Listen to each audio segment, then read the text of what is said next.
જો તમે sports person હોવ અને તમારે બેંકમાં જોબ કરવાની ઈચ્છા હોય તો બીઓબી એટલે કે બેંક ઓફ બરોડામાં બહુ સરસ તક આવી છે.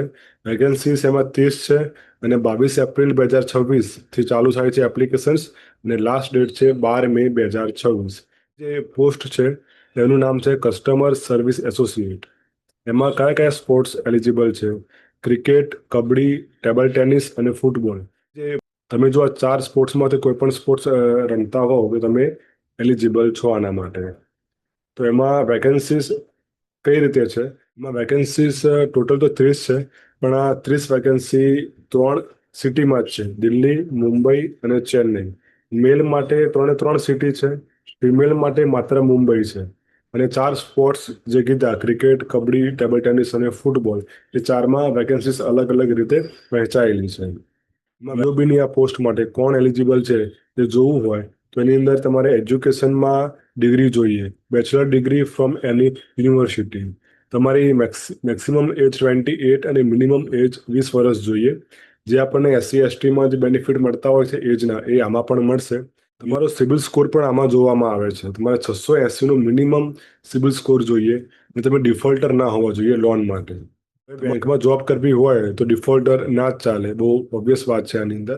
હવે આમાં કયા સ્પોર્ટ્સ પ્લેયર એલિજિબલ છે કે જે નેશનલ લેવલે રમેલા છે, સ્ટેટ લેવલે રમેલા છે, ઇન્ટર યુનિવર્સિટીમાં રમેલા છે અને સ્કૂલની ટીમમાંથી સ્ટેટ લેવલે રમેલા હોય.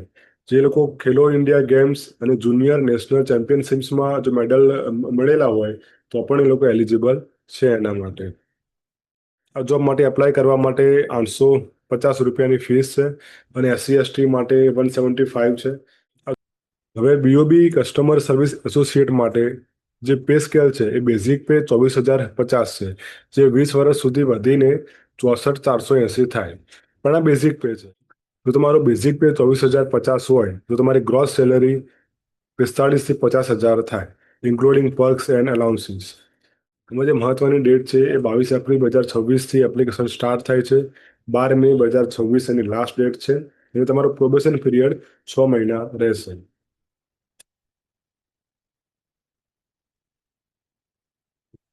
હવે આની સિલેક્શન પ્રોસેસ શું છે? તમારે એના માટે ફર્સ્ટ સ્ટેપ એ છે કે તમારે ઓનલાઈન એપ્લાય કરવાનું છે. તમે જે એપ્લિકેશન કરશો એના આધારે એ લોકો લિસ્ટ બનાવશે. લિસ્ટના આધારે એ લોકો ફિલ્ડ ટ્રાયલ્સ માટે તમને બોલાવશે. ફિલ્ડ ટ્રાયલ્સ એટલે તમે જે સ્પોર્ટ્સ રમતા હો એની અંદર તમને કેટલું ફાવે છે ને એ લોકો ત્યાં જોશે કે તમને સ્પોર્ટ્સ રમતા આવડે છે કે નહીં. હવે આપણે નેશનલ લેવલે રમેલા હોઈએ, સ્ટેટ લેવલે રમેલા હોઈએ તો આપણે રમતા આવડતું જ હોય, એટલે બહુ મોટી વાત નથી આની અંદર. આની અંદર એક સારી બાબત એ છે કે આમાં કોઈ એક્ઝામ નથી.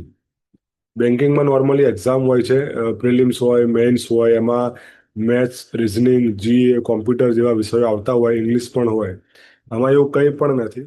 તમે જે સ્પોર્ટ્સ રમો છો એની જ ટેસ્ટ લેવાશે અને એના આધારે જ ફાઇનલ સિલેક્શન થશે. આ જોબ માટે તમારે ડોક્યુમેન્ટ્સ કયા કયા જોઈશે એ જોઈએ તો તમારે આધાર, પેન કે પાસપોર્ટમાંથી કોઈ પણ એક ડોક્યુમેન્ટ, 10th ની માર્કશીટ. જ્યારે તમે ફિલ્ડ ટ્રાયલ માટે જાઓ છો ત્યારે તમારું કોલ લેટરની પ્રિન્ટઆઉટ્સ, તમે જે એપ્લિકેશન કરી હોય એની પ્રિન્ટઆઉટ્સ. કે જ્યારે આપણે એપ્લિકેશન કરીએ ત્યારે એની પીડીએફ સેવ કરવાનું ભૂલતા નહીં, એ ખાસ જોઈશે તમારે. અને તમારા સ્પોર્ટ્સના certificate, caste certificate, SC ST OBC. આની અંદર એસસી એસટી ઓબીસીનું સર્ટિફિકેટ તો માંગ્યું છે, પણ જોવાની વસ્તુ એ છે કે આમાં એસસી એસટી ઓબીસી કે ઈડબ્લ્યુએસ ને કોઈ રિઝર્વેશન મળતું નથી. અને જો તમારે કોઈ ગવર્મેન્ટ જોબ અત્યારે ચાલુ હોય તો તમારે ત્યાંથી એનઓસી લાવવું પડશે. બસ મેં તમને આટલી વસ્તુઓ ટૂંકમાં જણાવી. હવે એક મહત્વની બાબત એ છે કે તમે 850 રૂપિયા બગાડો એ પહેલા તમારે એક વસ્તુ ધ્યાનમાં લેવી જોઈએ કે તમારું જે સર્ટિફિકેટ છે એ કોના દ્વારા અપ્રૂવડ કે કોના દ્વારા સાઇન થયેલું હોવું જોઈએ. હું તમને એની માહિતી આપી દઉં.